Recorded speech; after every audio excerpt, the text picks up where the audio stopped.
안녕하십니까. 무명을 밝히는 부처님 말씀 출애경제 59회차 서일봉입니다. 지난 시간에 제2무상품 작은 이에서 연계 법칙은 전형적으로 이것이 있으면 저것이 있고 이것이 없으면 저것이 없는 것이요. 이것이 생김으로써 저것이 생기고 이것이 멸함으로써 저것도 멸한다라고 표현이 되고 있는데, 자, 오늘은 연기와 공, 중도의 관계에 대해서 살펴보지요. 대승불교의 공사상에서는요, 공을 관조하는 것이 즉 연기의 법칙을 보는 것이다라고 해서, 또한 진실한 세계인 중도의 진리에 눈을 뜨는 것이다라고 주장을 하지요. 그리고 이러한 관점은 대승불교 실전의 기초가 된다라고 해요. 이에 대해서 대성 경전 중에 반야경이나 용수가 저술한 논서인 중론에서 명백하게 밝혀두고 있는데요.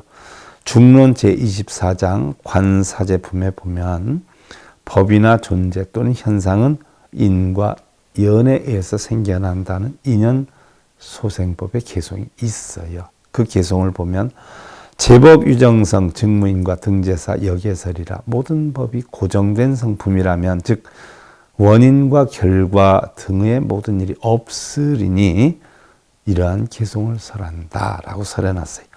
중인연생법 아설즉시무 여기시가명 역시 중도의라.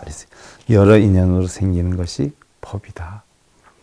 나는 이것을 공하다고 설한다. 역시 거짓 이름이라고 하기도 하고 역시 중도의 이치라고도 한다.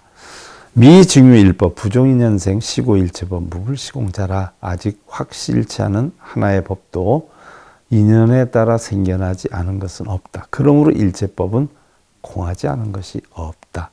중인연생법 아설즉시공 하이고 여러 인연으로 생기는 법, 이것을 나는 공하다고 설한다. 어찌해서 그러는가?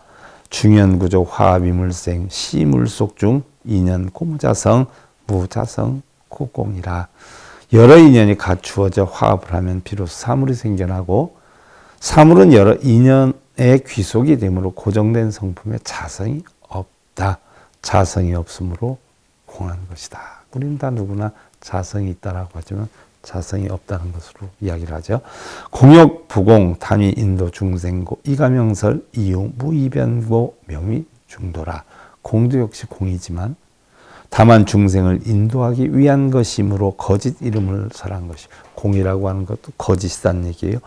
유무 두변을 떠나는 거로 중도라 이름한다. 시법무성고 부득언유 영무공고 부득언무라. 이러이 법은 성품이 없는 거로 얻을 것이 있다고 말할 수도 없고 역시 법은 공한 것도 아닌 거로 법은 공하지 않다라고 봤어요. 왜? 법을 얻을 것이 있으니까. 그래서 얻을 것이 없다고 말할 수도 없는 것이다. 약법유성상 즉불대중연 이후 약불대중연 즉 무법이요 시고무유 불공법이라. 만약 법에 성품의 상이 있다면 여러 인연에 의지하지 않고 있는 것이요, 만약 여러 인연에 의지하지 않는다면 그것은 법이 아니다. 이러한 거로 공하지 않은 법은 없는 것이다. 세상의 모든 법은 다 공하다는 이치를 설해야죠. 이런 것들이 연기의 이치에 해당이 되죠. 자, 무명을 밝히는 부처님 말씀 출애경제 59회차 서일봉이었습니다. 행복으로 가는 징검다리에 서길봉 스님이 여러분들을 초대합니다. SIB 불교교육대학에서는 더 듣다, 생활 속의 천수경, 달마대사 성관법, 현대생활 불교 법요지, 불교학개론, 성철스님 백일 법문 등을 비롯한 다른 불법, 다른 진리, 서길봉 스님의 SIB 불교교육대학.